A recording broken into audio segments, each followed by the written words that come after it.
In this episode of Bitcoin for Millennials, I'm joined by Morgen Rochard. She's a financial advisor and a leading voice in Bitcoin financial planning, helping people to rethink everything from retirement to risk and empowering them to take control of their financial destiny. I don't like the idea of retirement. I think that it sounds like one of these things where you're just out to pasture and that you don't have any productive value anymore. What Bitcoin can do, I think, is it rewires also how you're working, right? Because now you're working for value that actually is valuable rather than working for value that's melting in front of your eyes. If you find this episode valuable, please like it here on YouTube or subscribe or follow me on any of your favorite podcasting platforms. That will help me to reach more people and spread the message on Bitcoin even further. All right, let's dive in. All right, Morgen Rochard, welcome to Bitcoin for Millennials. Thanks for having me. I'm excited to be here.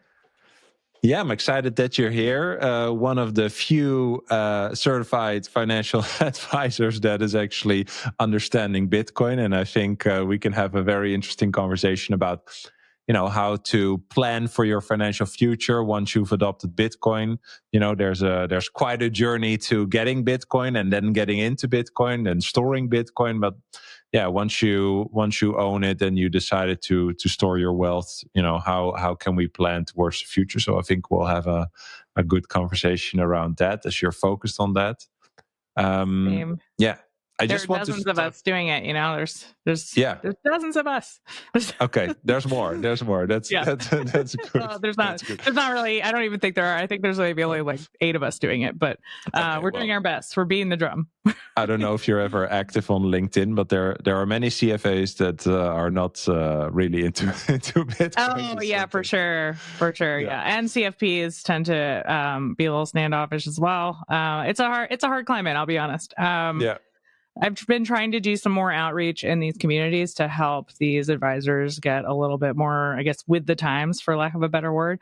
But the reality is that I think that we need to give them a little bit more of the benefit of the doubt in this situation, like given their education, their background, what they're doing for clients, and also that we tend to be slower moving just because like we act as a fiduciary for clients. When clients come in, like we want to take the best care possible of their money. And so the last thing an advisor wants to do is put somebody into what they might think might be a scam, right? And that the client would basically have their money evaporate overnight. And so like in that regard, we're slow moving, right? And I think for good reason, we're slow moving there. But where we need to be a little bit more quick is to evaluate what is a scam and what's not, right? And so instead of just saying, okay, well, I heard this is a scam or I heard this is drug money or whatever it is that advisors have heard, instead of saying that, they should say, okay, wait, this has been around now for 15 plus years, right? This is not like, it's not going away. It's a $2 trillion asset class. Like what am I missing here? And why do I still think it's a scam? And why are other people actually investing in this? And what do I need to know, right? And so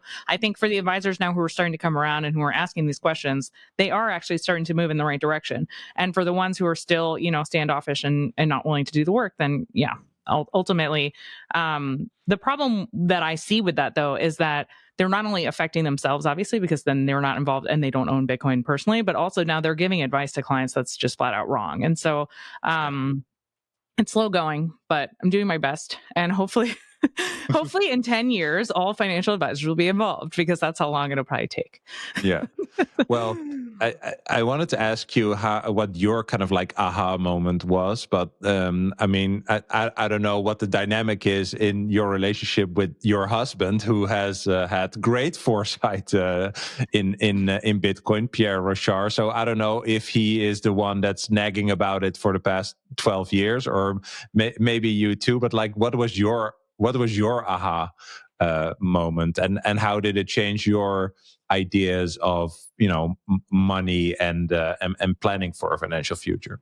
Yeah, definitely. So I grew up in kind of a libertarian leaning household to begin with. And so we weren't always, I guess, normal about everything in general. And so I think that kind of opened my mind to the fact that you can do things a little bit differently. And thank God for that, because my parents gave me that as part of my education. I'm like, you don't have to do things the way everybody else does them. I read a lot of Ayn Rand in high school. Thank God I moved on from that. I then read a lot of Mises and Rothbard and got really interested in college in Austrian economics. From there, also like anarcho-capitalism, and that was just very interesting to me. And then like was interested in gold like anybody else would be at my age who had not, that Bitcoin was basically hadn't existed yet when I was first learning about these things. And then I graduated from college around the same time that Bitcoin came out during the global financial crisis. And I got a job on the stock exchange, basically, getting people coffee and learning and doing whatever. And from there, I kept reading and learning, and I found the Mises Institute's website. And I think it was in like 2011 or 2012. I believe it was 2011 when I read an article about Bitcoin going from like $1 to $2. And I was like, oh, that's really cool. And me working in traditional finance was like, oh, well, let's see, how can I? But I was a young girl in New York. I couldn't figure out how to buy it. I didn't want to wire money to Japan. It seemed a little weird. I didn't want to be like stuck on a street corner, randomly trying to trade cash for Bitcoin. And so I just kind of forgot about it. And I didn't think about it for a couple of years. And then I went on a date with my now husband. And obviously on the first date, what else would Pierre Rochard talk about? But Bitcoin. And so I was interested in it again. But I wouldn't say I've never would call myself visionary like he is. Mm-hmm. He has a very unique brain and mind about how he thinks about things, and he can see things very differently than I can. I'm a lot more, I would say, practical about how I view things, and I think we complement each other in that way. And also, he's a lot more optimistic than I tend to be about things, and I tend to be a lot more pessimistic about things. And so, if you combine the two, we kind of usually get somewhere that you're supposed to be, which is the beauty of marrying someone who has enough in common with you, or you can be married and live happily, but also has enough different from you that you can both grow as people. And so, thankfully, that's our situation. It took me 3 years, though, after that to really be this is I got involved and I went to, meetups and things, but I wasn't all in, I would say, for 3 years. I was like, okay, this is interesting and this is cool and this should be in a diversified portfolio, because that's kind of what I was doing as a financial advisor. I wasn't like, okay, now you should only own an emergency reserve in Bitcoin, So it took me a while to get there. And I would say even in 2016, I wasn't there. My views on what portfolio management and what's appropriate for people of a currency allocation versus an investment allocation, these things have definitely evolved over the last 12 years of me being in Bitcoin. Yeah. What I find very interesting is that, it's hard to get triggered at the right moment or something, right? I mean, when you tell about your background and upbringing, it seems like you were kind of primed to get it earlier than you got it, right? Yeah.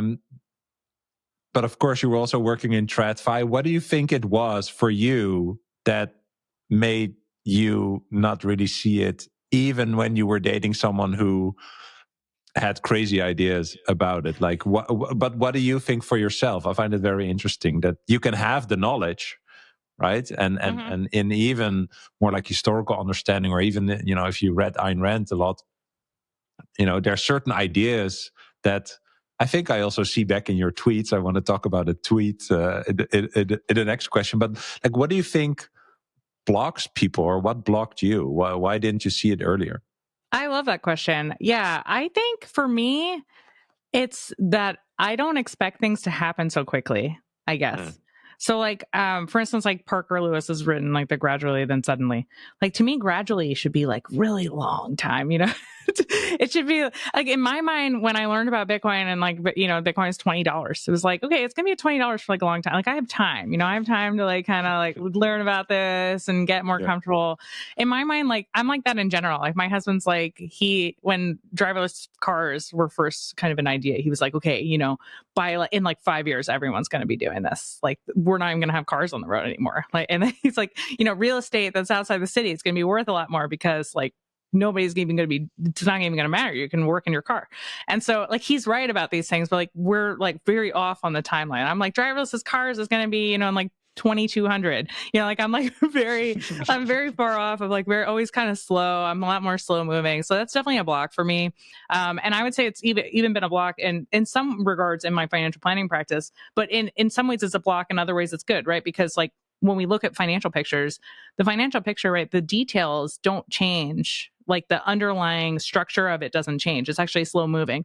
Like what's happening on the around it for people, like in their lives, with their families, with their communities, with their work and everything else, right? Like the structure of that might change every 9 to 18 months. And we readdress the financial plan, but the financial plan itself kind of ticks along. So like my personality is actually really aligned with what I do in like slowness.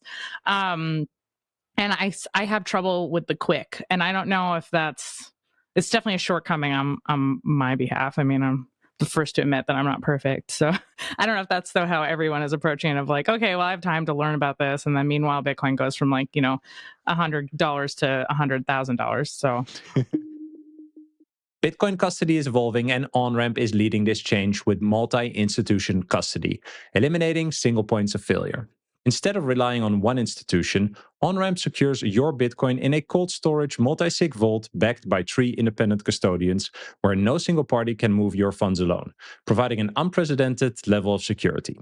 Your assets are protected by a 100 million Lloyd's of London insurance policy, with all transactions fully auditable on-chain and only executed at your direction. This means complete transparency and control over your assets at all time. Beyond custody, OnRamp provides comprehensive Bitcoin services that include trading, lending, inheritance planning, and IRAs. You can view them as your private Bitcoin banking partner tailored to your wealth preservation goals. Whether you're new to Bitcoin or an experienced holder, OnRamp's approach helps you secure your generational wealth with unmatched security and peace of mind. You can sign up at onrampbitcoin.com and use code BRAM, that's BRAM, to receive $150 in Bitcoin after your first deposit. If you first want to learn more, you can also book a free consultation via their website to speak with one of their Bitcoin custody experts. Tell them you came through me, and they'll take extra good care of you. That's actually interesting, because when I think about Bitcoin, I also think it's slow, because like replacing the money is probably the biggest technological shift that we've ever seen, right? And so that's a very, very long process. But once you understand that the foundation of this thing is never changing, that's actually the whole point of Bitcoin, I think, that it's never changing. That gives it trust and predictability and stuff. I think that's when it actually could open up your view to, okay, if this stays decentralized and secure, right, like Jeff Booth says, then this is going to be a thing, because it just exists as a parallel better money to this broken money. And well, when you know your history, you know that people gradually move to the better money. I would say too that I feel like the times right now feel very different, and things feel like they're actually more rapidly changing now than they have in previous years. Having gone through so many different cycles, and just seeing like the infrastructure growing and quadrupling and quintupling, right? I mean, things are really moving at a much faster pace, I would say now. Like the landscape looks very different to me than it did 10 years ago. Like 10 years ago, things were still risky. Like there weren't a lot of companies in place. There weren't a lot of operations in place. There weren't a lot of like places that you can go to even purchase Bitcoin, right? There was, it's very different now, right? There's so many financial products even around it at this point. I mean, it's because I think that some of the critiques now that Bitcoiners have, who would like consider this a grassroots movement, are now looking at it and being like, this is not what I thought it would be. But the reality is that for something to go from an asset class that was worthless to an asset class that's as large as it is now, like there's going to be financialization involved, especially because of what it is, right? Which is that like it's literally going to replace part by part, piece by piece, what's going on in the financial system. And in some ways that's really healthy, right? It's healthy that it's happening in the way that it is, rather than like literally the whole world catching on fire and we starting over. So like but it does feel like right now things are at a point where they can change much more quickly than they had previously. Yeah. And so when we think about adopting Bitcoin and preparing for your financial future, understanding where this is going, I saw a recent tweet of yours that said, in the fiat world, we retire people and send them off to consume. In the Bitcoin world, we rewire them to produce in new ways at any age. I have some ideas about that, but I'd love for you to unpack what you mean by this, and share how you think Bitcoin changes these traditional ideas of retirement and maybe even human productivity and what people spend their time on. Yeah, definitely. So I don't like the idea of retirement. I think that it sounds like one of these things where you're just out to pasture and that you don't have any productive value anymore. And the reality is that that's not true, right? We're put on this earth. I believe this. I believe that there's a creator and he put me on this earth for a very special mission, and that mission ends when I die. It doesn't end because I've decided at 65 I want to stop working, or whatever age I decide that I want to stop working, right? So if I have value on this earth to be doing things, then that value can be in many different ways, right? Retirement, I feel like to most people, is literally you stop working, you start consuming whatever it is that you've been saving in current fiat society, and you live off of your savings, and you don't do anything productive because you're old. Why would you be doing anything productive? And I just think that that's such a fallacy. I see it with my parents. My dad had an illustrious career in dentistry. And he retired recently because he worked for 47 years doing surgery in people's mouths. He has an immense amount of knowledge and capacity, and he's still in great shape. And he has so much to give the world, right? But the way the world sees someone like my dad right now is, well, he had a great career, but like he's done enough. And I don't see that, I guess. Like, I feel like we have, through fiat, have disvalued wisdom and age and so forth, and sort of relegated people who have gotten older into a place where they don't mean as much anymore, and that the new generation is coming up to replace the old. And in some ways there's truth to that, because sometimes there are older values, or not values, but there are older ways of doing things that can be like done better by bringing in a younger generation to do them and look at things differently. But in other ways, we're losing all of this wisdom. And so for me, like, what Bitcoin can do, I think, is it rewires also how you're working, right? Because now you're working for value that actually is valuable, rather than working for value that's melting in front of your eyes. And so you're not on this hamster wheel where you're just going to work doing something that you don't necessarily even like doing, to work for as short of a time as possible so you can get as much money as possible. So then you can live off that money and not have to like basically create or do anything anymore. And like, to me, what the value would be for people would be to have Bitcoin, to be saving in something that's valuable, and then actually doing meaningful, productive work, because you're holding something of value that can provide for you and can increase your purchasing power over time. And you're not worrying about like, how fastly can I spend this in order to make sure that I get the value out of it that I spent so much of my time working. I really do feel like it flips the script. And I'm hoping also that like it can give a renewal to people who, like, retirement doesn't have to be that you just sit on a beach and you consume everything, right? Retirement can be that you're now choosing to do something else in your community, or you're working in a different way, or you're working for less, you're working by choice, whatever it is, but that you're contributing back to society and changing the world and making the world a better place, because that's what you're here to do. Not that we just die with zero and we spend it all doing whatever, thing is part of our fancy or, hedonistic pleasures of the month and so forth. And I see the difference in my clients. I see clients who are methodical and who are intentionally living and who like try to get meaning out of not just their work, but their lives in general. And that if they were a little bit more meticulous about how they plan for it, they live a more meaningful, healthy, longer, like not longer life. I don't know. I'm not a doctor or anything, but they live like a meaningful life, right? Whereas the clients that I have who are just mindlessly consuming, who aren't thinking about it, who are, in their fiat jobs and they're saving whatever that they're saving, and they're literally going to have to work until they die because of the type of the consumerism that they're wrapped in.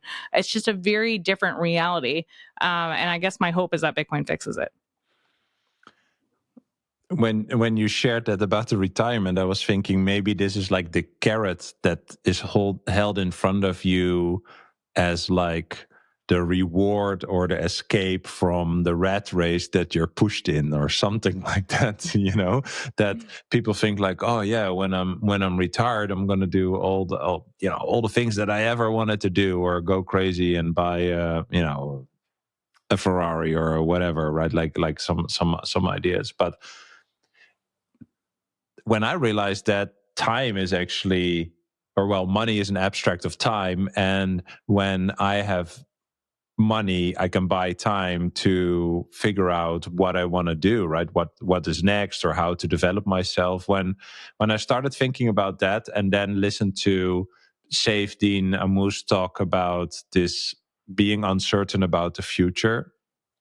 When I put that together, I realized, okay, yeah, like you said, if you're getting a reward that slowly erodes in value, that actually makes your future more uncertain, which takes away time and space now to explore what you would want to be doing, right? Or learning or building or stuff like that. So with Bitcoin, you could be a builder because you know that your purchasing power increases over time. But with fiat money, you're always a consumer because all the money you have now is worth the most right now, right? So you are forced to spend it. And I actually think, and I wonder what you think, when you have your wealth in Bitcoin, you can also have the time and space to fail at something. Like you can try more stuff, right? So I believe that too. Like we're here to do something, to achieve something, but you don't know what that is from the start. So you have to do different stuff and fail and figure that out, right?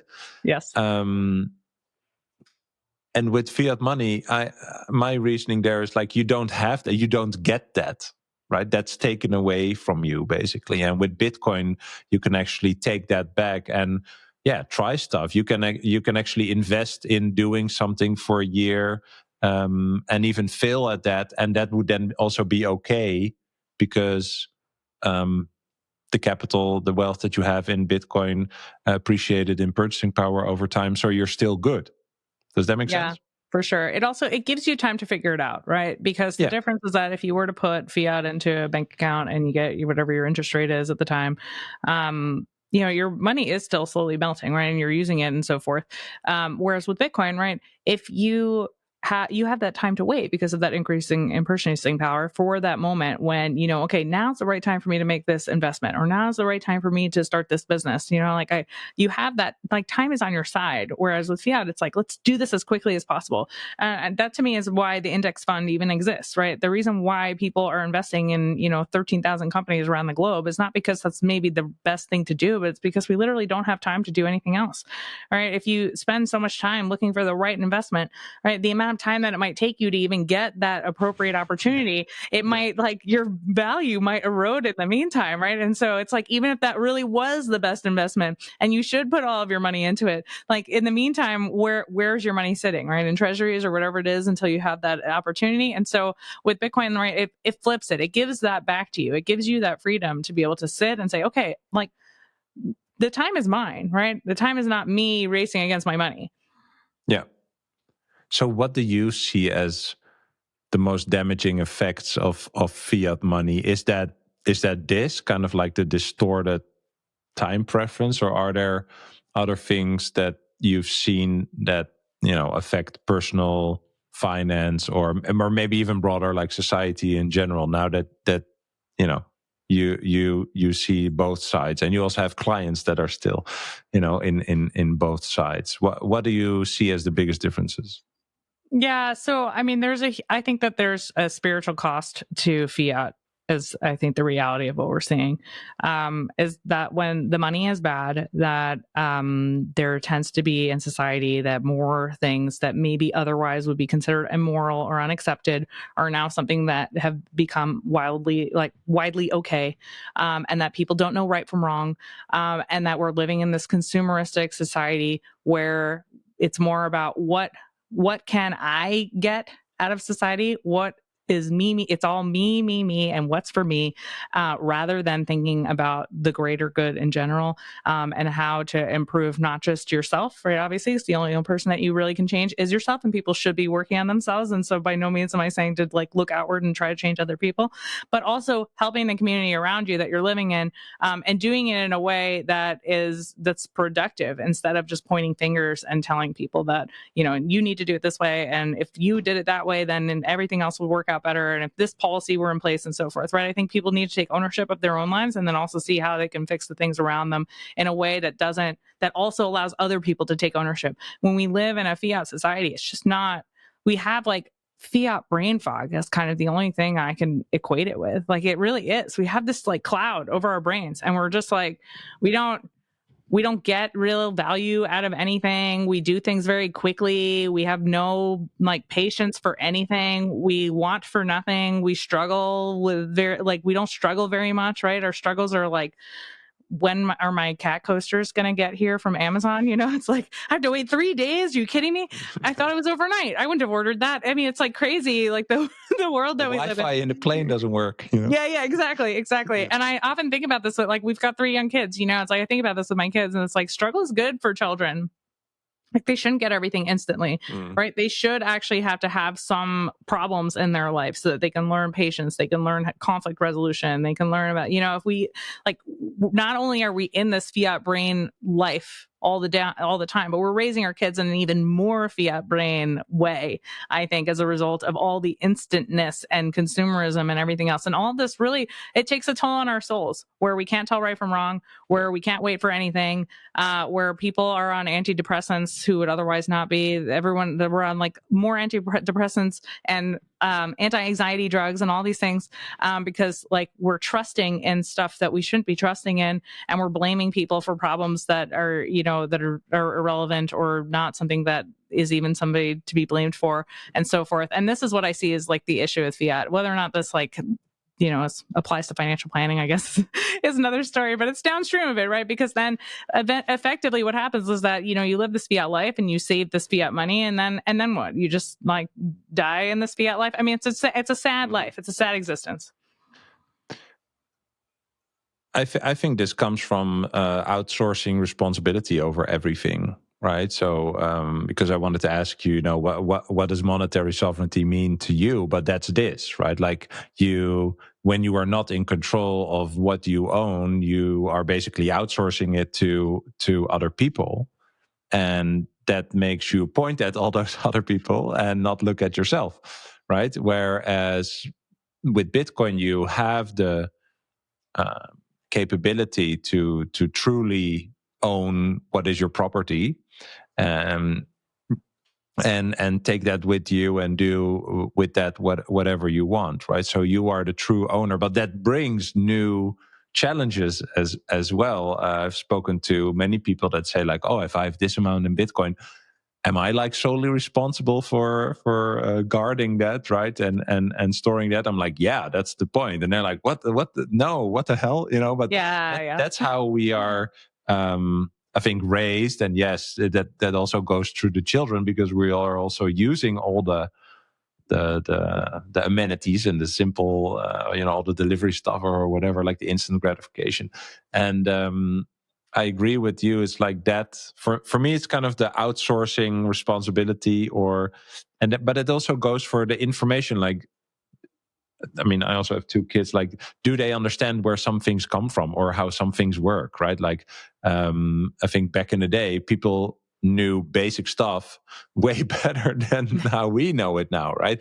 And because I don't know it, I need to hire some guy, right? I have to outsource some responsibility to fix something again, right? And I think that is also how that permeates through everything. And then, you know, some economists will say, well, that is great for the economy, right? Because then you have those people that you can hire. But I agree with you. It's a very spiritual thing in a sense. And maybe that's also why it's hard to grok Bitcoin to a degree, because it's really opposite of that. Yeah, definitely. I think also when you feel helpless because you have to call somebody to help you with every single little thing, right? Like I feel that for sure. Like thank God my husband is handy and he can take care of things around our house. But frankly, if I were living by myself and we got a hole in the wall, I mean, it would just be there until somebody was able to show up. And if it's a small job, right? Like no one's going to come for a long time, you know? So it's things like that where you're like, oh, okay, you know, maybe I should learn some basic drywall or like, you know, changing a tire. Like I can do it, but I probably would need to watch a YouTube video at this point on the side of the road because it's been so long. And so it's stuff where you feel helpless, right? And I wonder, like if there's a return, if we get more time back, right? If we get some of these things back, if we have more time to actually focus on basic things, and learning sort of the ins and outs of like fixing basic things around the house, changing tires, doing laundry, right? I kind of talk about this with our kids too, because it's like, I want them to, when they leave our home, to be able to, make a few dishes, right? Maybe they or can't, like maybe they won't be 5-star chefs. That's fine. But like, especially my son, like my daughters, I expect that they'll be able to do more than that. But like my son should at least be able to like make eggs, maybe make a steak, be able to like put, sandwich things together. And so it's my greatest hope for him that like he doesn't leave and then think he has to order DoorDash for every single one of his meals because his mom didn't teach him anything.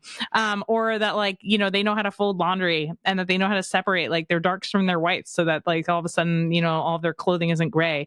And so it's just, I don't know, like I feel like some of these basic responsibilities though are being lost over time because like kids now go to school for long hours, right? They have a lot of homework and other stuff. They have a lot of extracurriculars and other things. I see this with my clients where they get up really early in the morning. They drop their kids off at school. They're at work all day. They usually have a babysitter that, especially if both husband or wife are working, they have a babysitter that comes, takes the kids to activities. Kids do the activities. They come home. They do their homework. Then they all sit down for dinner. They like, rush through their dinner.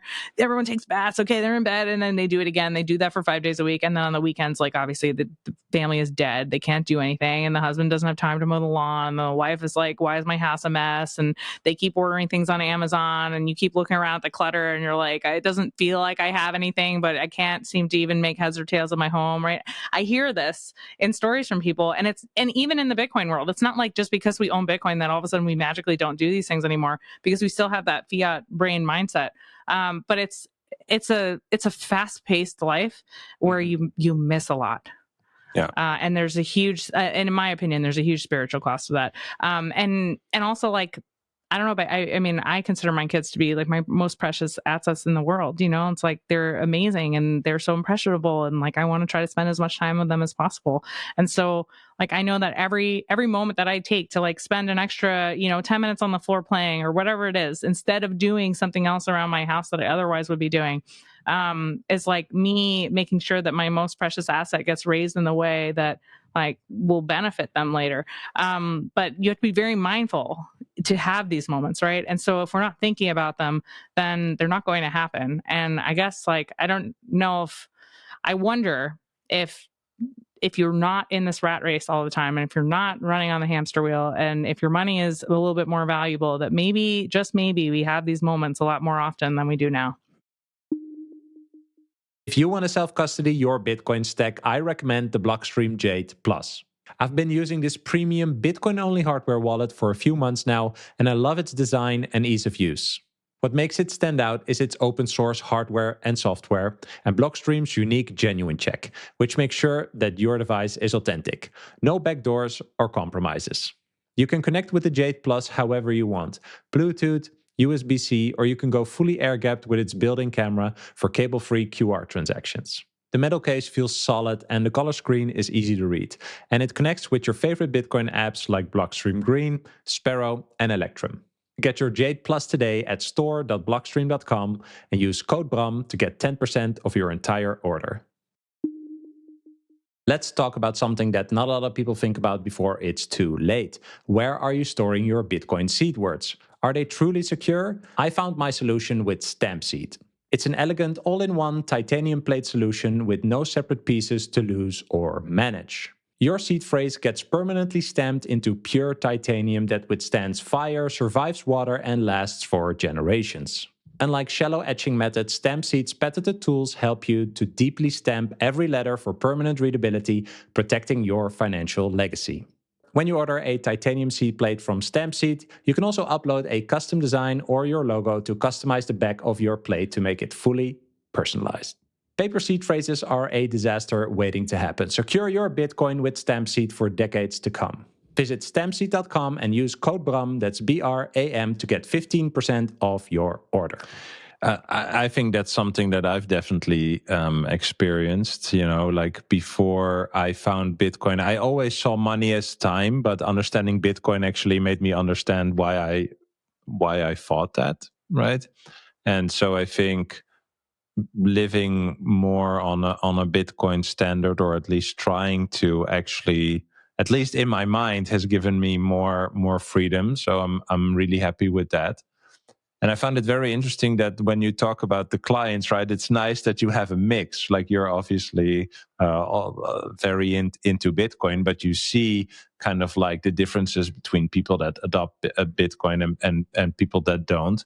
So in terms of financial planning, what is Bitcoin financial planning? What does that mean to you? Or like, how does that look different from perhaps traditional financial planning that you might have learned about in your education? Like how could people rewire kind of like their financial mindset with Bitcoin?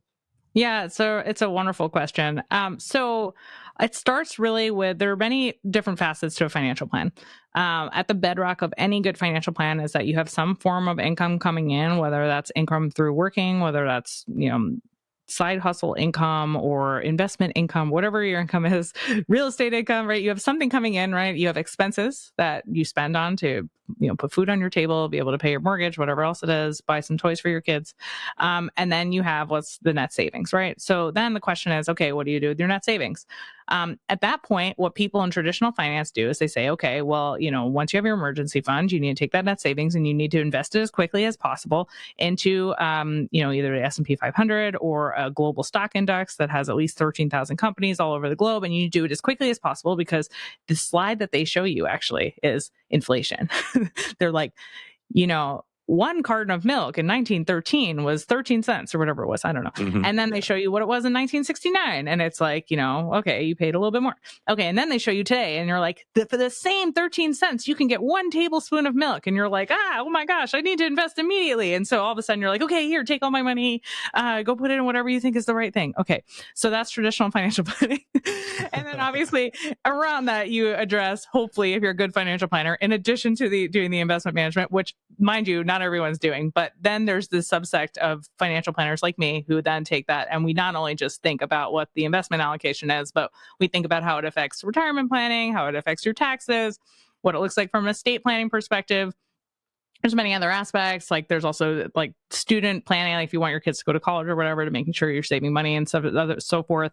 Looking at insurance, right? There's a whole other picture behind that, and then that also drives what we decide we're going to invest the asset allocation in. Okay, fine, that's in traditional finance. Now, because of Bitcoin, you can stop at the savings part. So you get savings, and you're like, okay, do I want to make an investment or do I want to stay in money? Okay, if you want to make an investment, fine. You keep going down the TradFi route. If you don't, though, if you want to stay in money, then you can say, okay, do I need this money over the short term or do I need this money over the long term?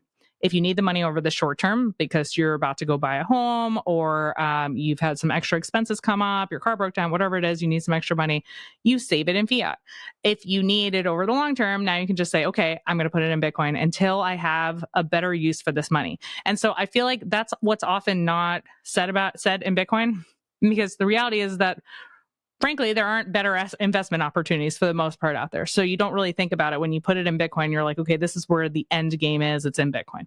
That might not be true in the future, right? And this is not me, trying to like grind people's gears on Twitter or whatever else. And people can feel free to send hate mail about it. But the reality is that maybe in the future, there is something like maybe you want to hold money, but maybe you also want to make investment with whatever you put into Bitcoin. So that's, I think, not the situation right now. But basically what people can do is say, okay, if I don't want to actually be invested and I still want to hold money, but I don't want to be diluted out of my money, now I can just hold Bitcoin with my long-term savings. And so it's changed, I would say, the asset allocation of financial planning. What it hasn't changed, though, is actually all those other topics that I've mentioned. So if you're a financial advisor who's just doing the investment part, a lot of your job is becoming obsolete if people want to stay in currency rather than actually buying investment. Whereas if you are doing all the other planning around that people might need, right? Like a lot of Bitcoiner questions that I get is, okay, I have this much Bitcoin and I really do want to buy a house. Like, how can we work this out? How much house can I afford and so forth, right? That's a financial planning question. That's not like Bitcoin fixes this. I don't have to crunch any numbers anymore to decide what size house I need, right? Or retirement, for instance, like what we've been talking about, right? Maybe somebody really does want to just sit on a beach. Even though I don't recommend it, I could still run numbers to say, okay, when Bitcoin hits this price, now all of a sudden you're retired and so forth, right? And so these are financial planning questions that we can help take care of. For a lot of my clients too, we do just some tax planning to make sure we're taking the most advantage of the U.S. tax code and so forth to make sure we're lowering taxes in places where legal loopholes, obviously not like we're not doing any tax evasion things here, very on the book about everything. And then estate planning comes up quite a lot because honestly, in America, there's a lot of privacy issues and Bitcoiners tend to be the most privacy focused. And therefore, we're trying to help make sure that the privacy is maintained and that assets pass in a way where all of a sudden it's not on the government's docket. And so do you think now that you are working in this, and you mentioned already like there are other CFAs and CFPs that are not really into Bitcoin, do you think that now that Bitcoin has been de-risked more and more, or people come to realize, okay, this thing still exists after 15 years, maybe I should start paying attention? Do you think in general they have become more bullish on Bitcoin, or do you still see a lot of resistance to that? Well, I'll let you decide. I just spoke at AICPA, which is the largest, basically it's the largest tax conference of the year in America. It had 35,000 attendees at this conference in Las Vegas. And I did a talk on Bitcoin, and the talk had, of the 35,000 attendees, there were 250 people there. Wow. So I don't know, you tell me. There were still 250 people who thought it was good enough to come, which is great. But it was a very, very low subset of people who were actually at the conference. Granted, not all people go to all the different, like, we had competition with other events and things that were going on at the same time.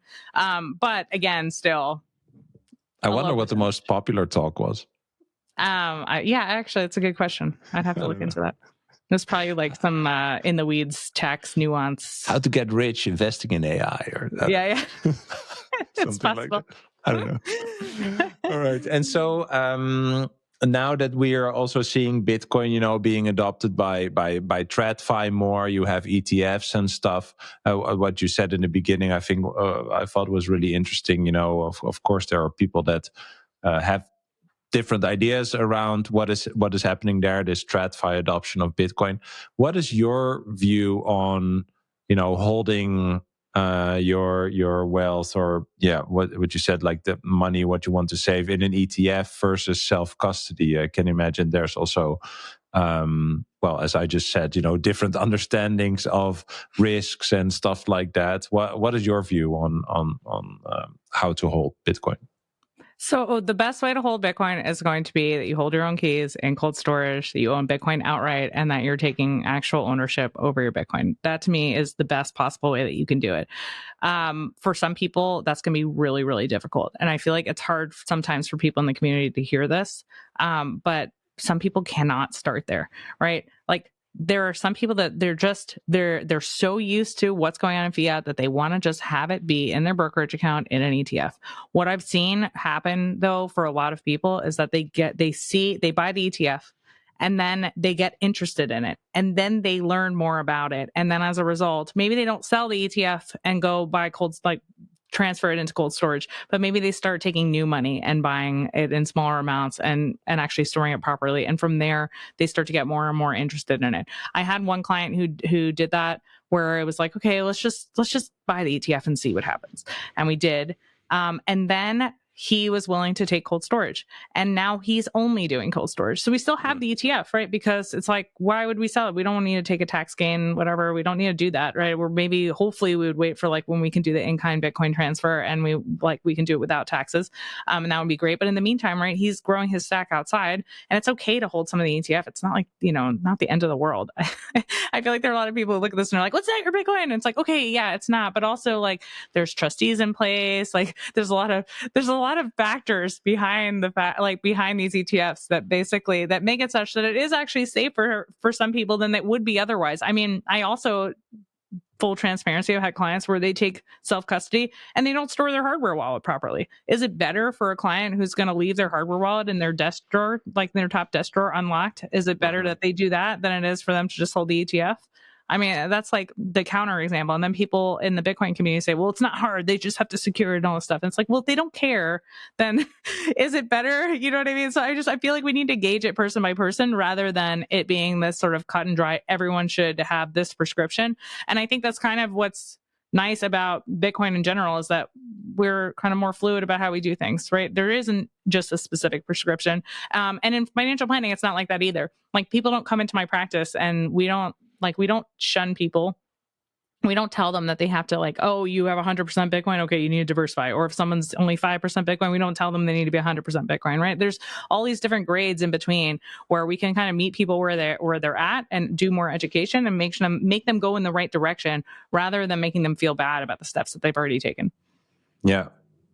Yeah, I agree. I mean, I work with OnRamp, for example. They have multi-institution custody, so there's like 3 institutions that all hold a key, and I think eventually there are going to be just different tastes for people. I also think self-custody is eventually the best, but I also think that at some point when Bitcoin has a certain value,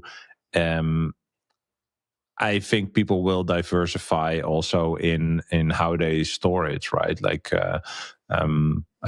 people that have gold right now also don't have all the gold in a vault in their home, right? Yeah, for sure. Some people even have it in another country, in Switzerland, in a vault or something, right? That they cannot even easily reach. So I think eventually there will be some diversification. I also think the in-kind redemption for the ETF will actually build way more trust with the ETFs. Like, I would never buy them, but I understand that would like raise the trustworthiness, right? Because they have actually have to have the Bitcoin. So yeah, for sure. That would be better. Yeah. And so when we think about financial planning and retirement, this is a question from X, by the way. Yeah, what are your thoughts on retirement income streams for Bitcoiners, or I don't want to say passive income streams, but at one point, Bitcoin has a certain value. People have a certain stack. They can gradually sell down the stack. They can borrow against it, or maybe do some sort of MSTY type play. A yield ETF. Yeah, what are your thoughts around that, and what are you seeing people do? Yeah, so I would say I'm going out on a limb here, and I wouldn't say all financial advisors who are interested in Bitcoin are recommending this. I actually have no problem with some of these tangential products that are giving yield. So, for instance, like I missed an MSTY. Like, in general, when you don't know where the yield is coming from, I would say that you are the yield, right? That's not the case here. There are options on the underlying stock of MicroStrategy. I keep calling it MicroStrategy, but of Strategy. And the reality is that there is expected to be higher implied volatility in MicroStrategy because MicroStrategy is a levered bet on Bitcoin, and Bitcoin already has high volatility. And so when volatility is high, there's what's called options premium, and that options premium would be larger than it would be in otherwise, let's say, just an S&P 500 or so forth. And if you sell those options, you actually generate income, and that's basically what these strategies are doing. They're selling the options.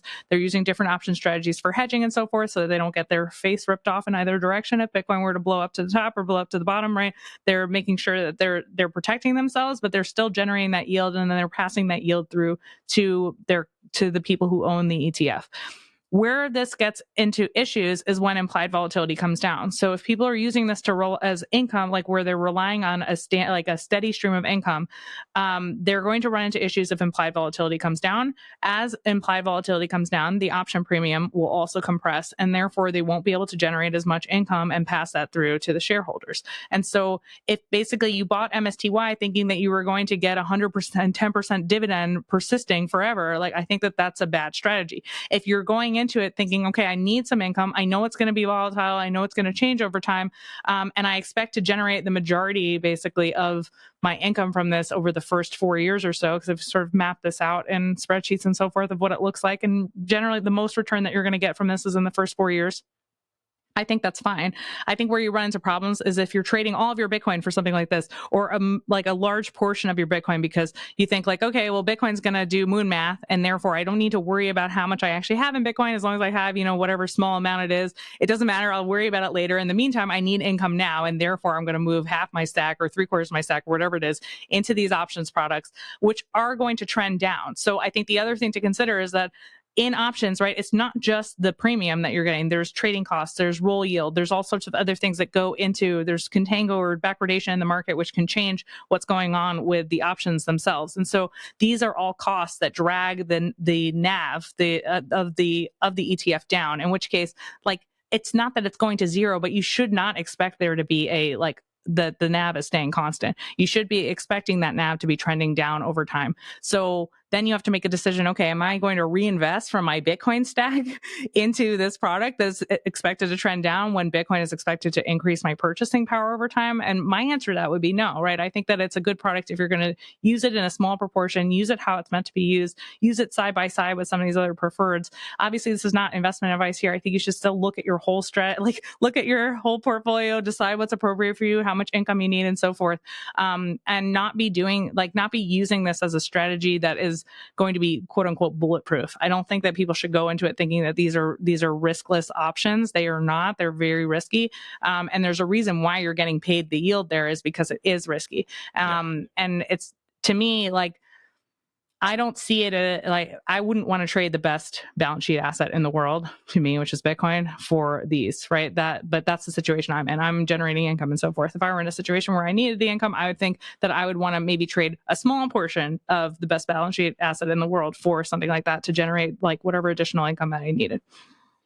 And so what do you think about Bitcoin-backed loans? Do you see that strategy? I mean, I just had an episode with a guy who made like a retirement guide for Bitcoin, which eventually, which takes into account inflation, power law, price appreciation, and then he made a whole table that shows, at a certain age that you're now and like an age you want to retire, you need this amount of Bitcoin to live off, like 50, 100K, 250K a year, etc. Which eventually is like this spend strategy, right? You eventually die with zero. But there's like other people that talk about, of course, I take a loan, the annual percentage is lower than the increase of Bitcoin. So, with that loan, I buy more Bitcoin and I live off a part, etc.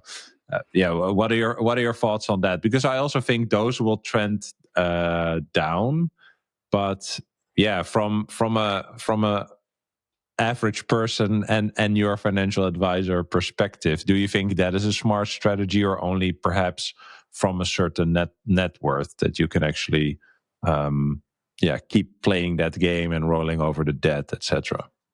Yeah, so I think you kind of alluded to it with the net worth, because the reality is this, right? If you don't have a very large Bitcoin stack and you have to take your entire Bitcoin stack and then go and borrow against it, and you're relying on the price appreciation, then you're in a situation where if you don't get that price appreciation for whatever reason, or you don't get the timing rate on it, you're now rolling a loan with funds that you never expected to repay, and you're still paying interest only on these loans. So I feel like this is one of these things that people often forget. So if, let's say, in the first year you borrow $100,000 because that's how much you need.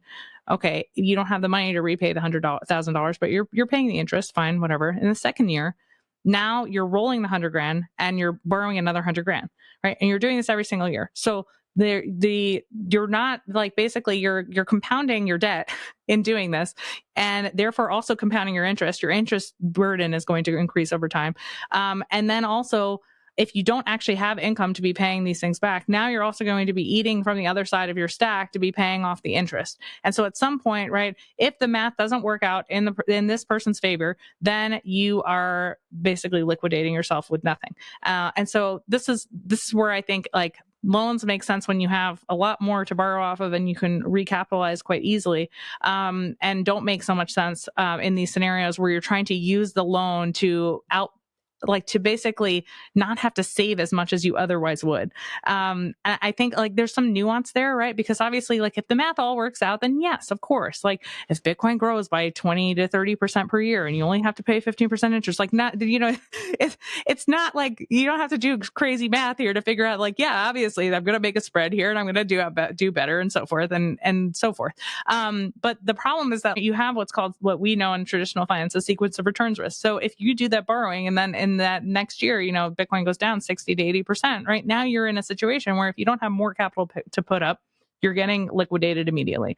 So generally what I'm recommending to people is that if they're in that situation because they don't have the right savings rate, that they need to work on their savings rate first rather than relying on loans.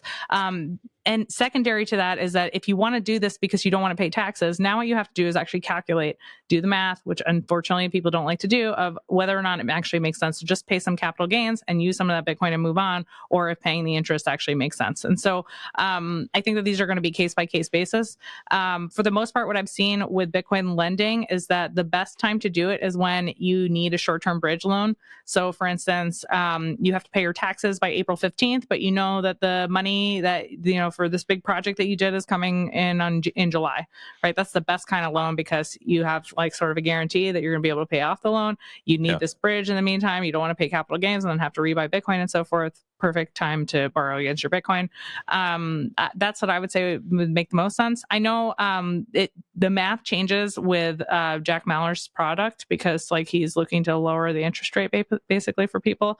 But I think it's still pretty high. I think it was like an introductory rate of 9, but then it was going to go up. No, yeah, the highest amount had the lowest rate. Yeah. So like from 250K or something. So you have to be careful and still do the math on all of these things. I would say that we're not totally there yet with the lending. And I would say that like if you're looking to borrow, I think more of the reality is that people need to actually look at their financial situation first and decide what is the actual reason for doing this rather than it being like, oh, everyone on the internet told me to do it, so that's what I'm doing.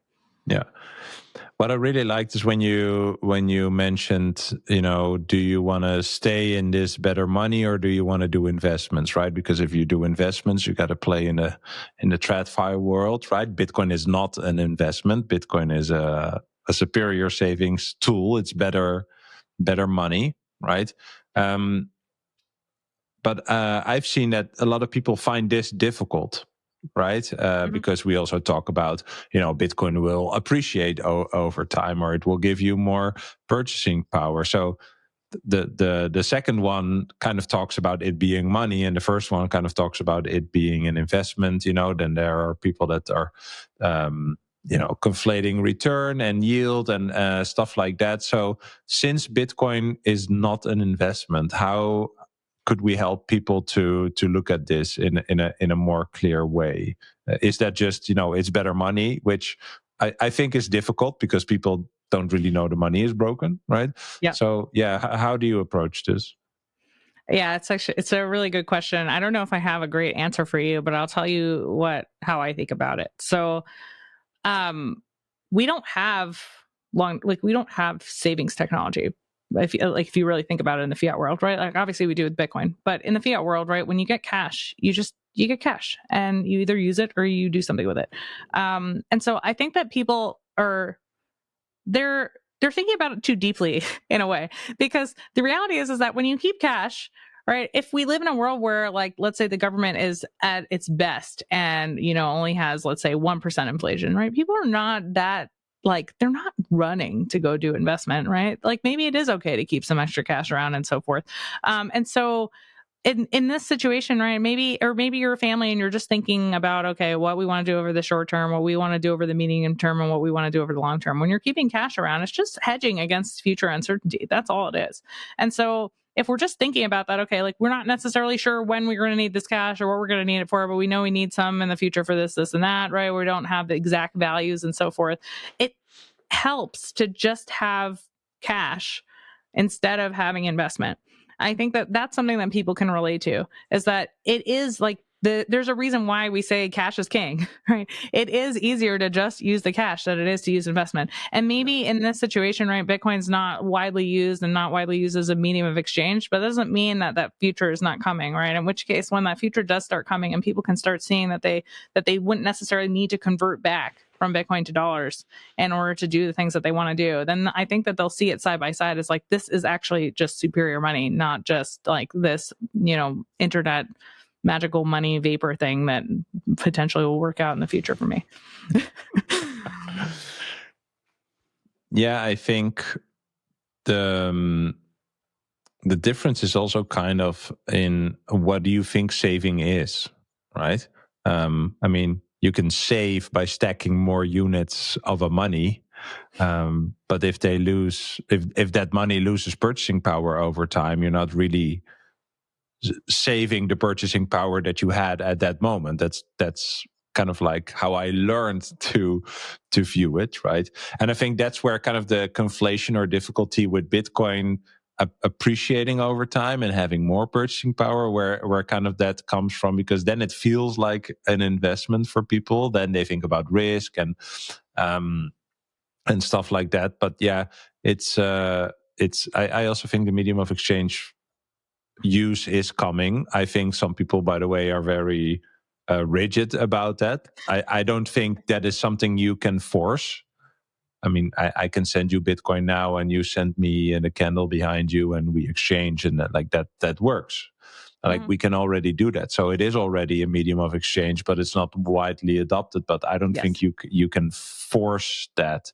I think the use case for saving is way more clear, right? Because if I save in fiat money and yeah, like you said, have the cash, the value erodes over time. And yeah, sometimes, many people don't even know that it erodes over time, right? But I don't know. Well, here's even a short-term example, right? I mean, you're in the Netherlands and I'm in America. So, for instance, like the dollar has been weakening. Mm-hmm. So if I just go travel to see you and I expected, the dollar to be in a certain place, that's even a short-term use case for why you would want to hold, let's say, Bitcoin and go cross-border, versus like even this long-term use case of like, okay, Bitcoin in the future has going to have increasing purchasing power and so forth. I think that especially now we're in a like increasingly globalized world, where people are moving all over, they're going all over, they're traveling everywhere. Some of that I think is like fiat brain, that we have to, experience everything and see the world and spend all of our money, and some of that is actually like for a good reason. And so, you need to evaluate on a case by case basis where you stand with that.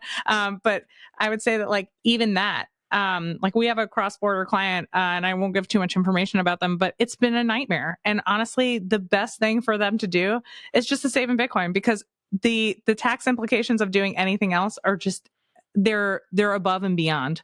And then it's not just the tax implications, it's all the accountants and attorneys and people like me who have to get involved to learn all the rules and do all these things and do specific things for compliance for their taxes that just cost thousands upon thousands of dollars, which just doesn't exist with something like Bitcoin. And so I would say, especially in the times that we're living in, there's still even short-term use cases that apply more than even like just having a long-term savings technology.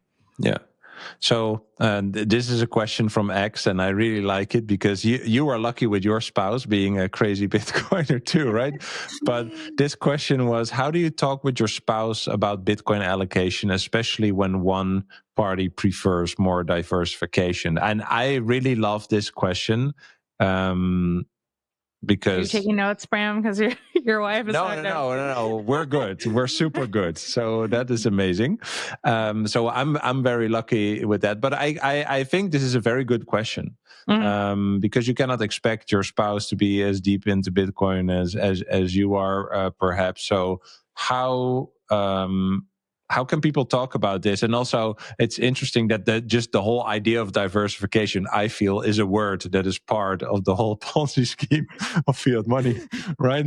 Like, you should put it everywhere in the financial market, right? Yeah, no, it's a great question. So I'll ask you a question. When your wife says to you, take out the trash, what's your reaction? Are you excited to go take out the trash? You're like, thank God she told me to take it out. I can't wait to do this chore, Sure. Yeah, I'll do it. Yeah. Okay. But it's your first reaction isn't happy. No, it's just practical. I guess that's what I'm saying. Okay, I'll do it. That's it. Yeah. Yeah.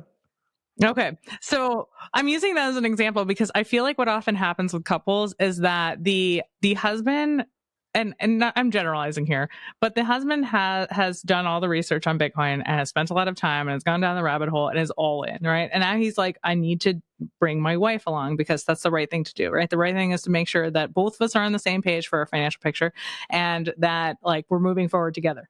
But then instead of having a conversation with his wife, he tells his wife, we're going to be 100%, and now we're doing 100% Bitcoin allocation. And the wife is like, she hasn't done anything yet. She doesn't know anything that's going on. So for some wives, they're like, they have your reaction. They're like, okay, he's done research. I guess it's fine. For other wives, they're like, what are you talking about? You're insane. We need to have a discussion about this. And then when she starts asking questions, all of a sudden the husband is like, why is she questioning me? Right. And now there's this power dynamic of my wife's not respecting me. She doesn't think that I've done a good enough research. What is, and then she's like, well, he's insane. We need to actually have a conversation about this. And they're talking over each other. And so what I would say the best place to start is going to be that you have to listen, right? You have to listen to your spouse's concerns. And so I'm using husband and wife in this situation, but obviously it could be the wife is orange pilled and that the husband's not and being dragged along, right? I don't know everyone's situation. I'm just saying generally it's the opposite. And so, and also in general, and I mean this with so much kindness, but men need to feel respected, right? And women need to speak about things on end, right? We're not and I'm guilty of this, right? When I have a problem, I need to talk to my mom, my sister, my friend, and also my husband. And then once I've talked to everybody about it, then all of a sudden, I feel I feel so much better. And men are not like that, And so to expect that you have one conversation with your wife about Bitcoin and now she's all of a sudden on board, right? No, that's not the way it works. She needs to talk to you. She probably also needs to talk to everyone in her neighborhood about it, right? And I'm generalizing here, but she needs to have more discussion. And she also needs to feel like she's heard. And I think that that's kind of the crux of the problem is that when somebody already has their mind made up, which maybe they're 100% right. And to give even a better, another example, imagine a husband is just leaving his socks all over the floor all the time, right? It's the wrong thing to do. Obviously, a husband should pick up his socks and put them in the laundry bin, right? But if the wife is constantly nagging him about doing it and nagging him and causing fights over it, right? She's also wrong because that's not the right way to have a discourse about it. And I feel like it's the same thing with Bitcoin, right? If you are going to nag your wife about having a Bitcoin allocation rather than actually mutually having discussions and listening to each other and hearing each other out, hearing what her concerns are and actually addressing them not in a, Woody, you don't know anything way, right? Addressing them in a real way, in a sensitive way, then that's going to be the thing that moves the ball forward the most. Yeah, I think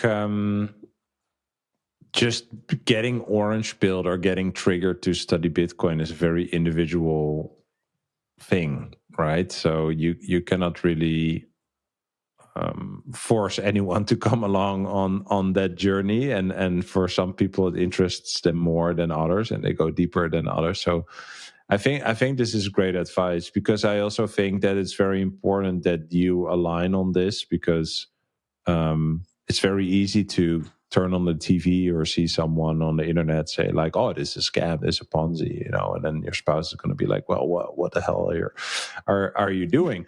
Right. Yeah. And understanding Bitcoin is obviously difficult because it's such a paradigm shift, right? So I think that's great advice.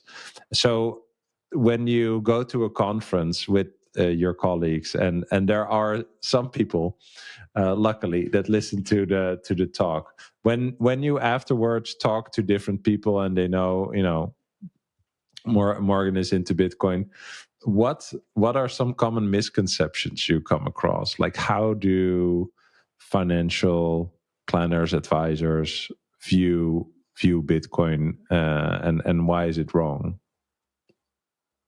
The biggest misconception is the diversification thing that we've been mentioning. Really? Yeah. So because they think that Bitcoin is in the digital asset class, and that you should own not just Bitcoin, but all like other coins too, because in our financial world, that's the right thing to do. The right thing is not to put all your eggs in one basket.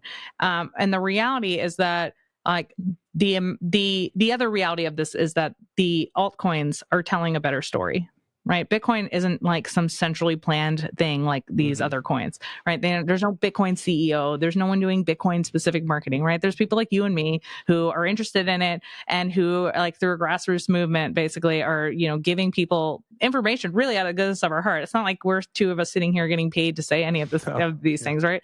And so there's a difference of how the story is crafted. There's a difference of who's coming in, right? Like, and I hate to throw Bitwise under the bus because they have a Bitcoin only ETF product, fine, but they also have got their other products, right? And they've got a lot of money to go and do marketing to advisors about all of their products, not just their Bitcoin ETF, right? And they can spend time and effort and energy teaching advisors about the good things that are in these other coins. That the reality that you and I know is that that's not true, right? That these are just these fantasy software projects that overpromise and underdeliver. And so, right, like, and so that's what I see. That's a real headwind though, I think, for my industry, because if you're somebody who wants to do right for your client and wants to make sure that you're not over allocating your client in any one area or another to protect your client and protect their wealth, then you might end up in a situation where you're not only buying Bitcoin, but you're buying all this other junk, which really adds more risk and uncertainty to a client's portfolio rather than less. And the Bitcoin is the diversifier out rather than, right? The Bitcoin basically, it reduces risk in clients' portfolio. But if you then add Bitcoin plus all these other things, you're adding all that risk back in. I think we need some sort of crash or something that shows the difference between this, because I do understand that people mingle it together. I mean, I mingled it together 7 years ago. Right. So, I'm not surprised by that. This adoption and understanding goes in phases. And maybe that's also just a part of Bitcoin adoption. This is like people will get distracted along the way. I mean, I'm for example very surprised by Tom Lee, who's like totally gets Bitcoin when you hear him talk about Bitcoin. And then like last week, he's like, yeah, Ethereum could be the next Bitcoin. And the only thing I'm thinking is you're bored. Like, why? Yeah. Why are you, focusing on something and saying stuff like that while you've also shown your understanding of Bitcoin to a degree, apparently, this is what, he's still missing some stuff. So I find it very interesting, but I do also think it's just part of the path, right? And as long as Bitcoin just stays Bitcoin, it will show its value and will continue to show that. And I think that's the entire point of what it is as a new technology for money, right? Like it shouldn't change. That's I think the whole idea. And so when you talk to people that are skeptical or new to Bitcoin, how do you approach educating them on Bitcoin? Maybe especially when they come from TradFi. Like, what's your in? How do you not pitch Bitcoin but pitch Bitcoin? I feel like people are around that more than I am, to be honest. So like all of my more TradFi clients at this point I've introduced them to Bitcoin. But like I market myself now as like a financial planner who helps Bitcoiners, right? And so I don't really have that that normie client really coming in anymore who doesn't know anything about Bitcoin. And I feel like I'm actually far removed from the orange pilling realm. With the AICPA, I actually had to like change my brain on how I was thinking about it, because like I'm normally at Bitcoin conferences and I'm normally on Bitcoin podcasts and I'm normally like trying to help Bitcoiners like no, like, let's like root you in grounded traditional financial planning principles so that like you keep your Bitcoin, you know? Like, we don't have to throw the whole thing out. We don't have to throw the baby out with the bathwater, right? Like, there are a few things that we should keep. So I feel like I'm on this other side. And so occasionally I end up in situations where I'm still orange pilling, which is cool. But I think I think the thing to start with always is, what is the problem we're trying to solve? Because I think if we start there, then everything else makes sense of why you would want to own Bitcoin. If you can show people, okay, like, here's the problem with inflation, here's the problem with governments, here's the problem with corruption, here's all these things. It's not hard to see, right? I feel like now more than ever, like, people are doing the, you know, the quiet part out loud. Like, they really are, you know, they're making your job easier than they've ever made before, of like seizing people's wealth and doing corruption right in front of people's eyes. And and like showing, oh, hey, we have 8% inflation, you know, nothing to see here. It's pretty normal. We'll get it down. Don't worry. It's transient. It's like, it could be like, you're really making my job so easy now, to be like, this is what the problem is, and this is how like Bitcoin fixes it. And I do think that really helps to lead it into, instead of like the whole, and then, yeah, you can talk about what is money and all the other things that people like to do. But the reality is that most people don't care what money is. People don't care, right? It's like when you get in your car, you don't care like all the different parts of your car or what your car actually is. You just want to go to where you need to go. It solves the problem of getting from point A to point B. And I feel like if we're focused more on problem solving, then we will get more people involved. So are there any like tools or frameworks from TradFi that you actually find useful for people integrating Bitcoin in their lives? Like, do you think that just in general there are things from TradFi that you use or find helpful still?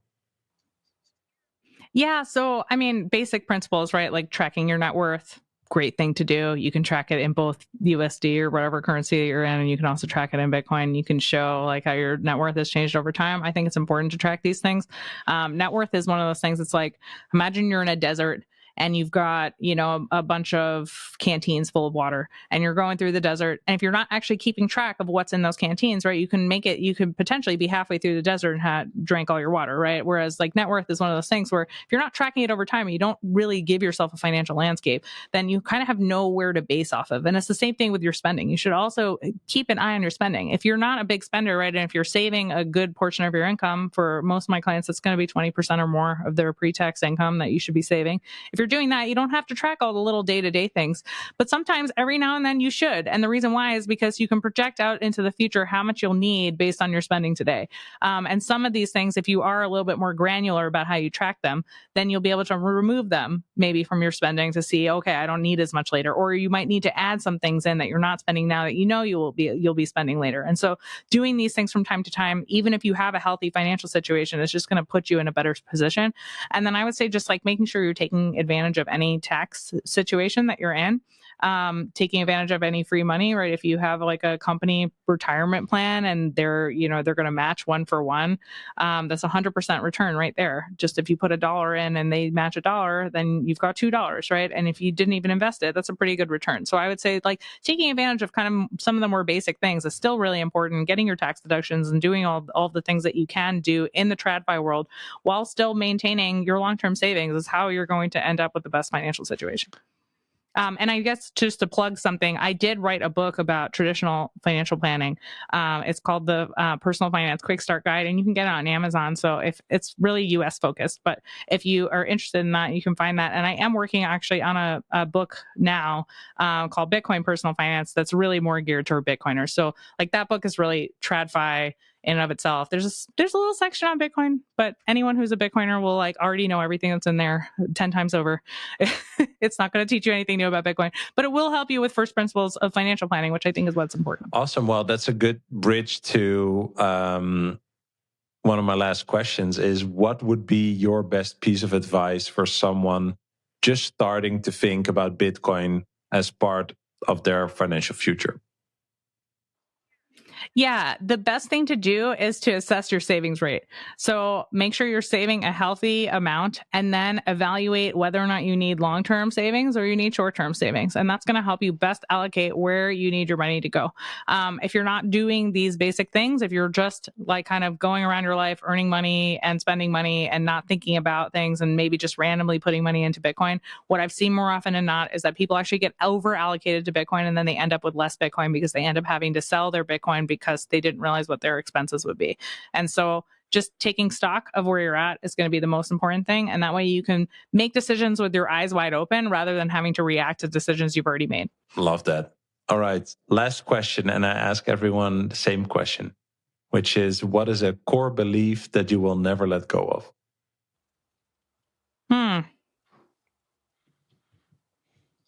That's a good question. There's nothing but God. I trust only in God. All right. Well, thanks for sharing. Thanks for this insightful conversation. And appreciate it. Thank you. I hope you enjoyed this episode. If you did, you can click here to find more just like it, and click here to find all Bitcoin for Millennials podcast episodes. Also, please like this video if you want to help shine a light on the message of Bitcoin, and subscribe to my channel to stay connected. I hope to see you for a next episode. Bye.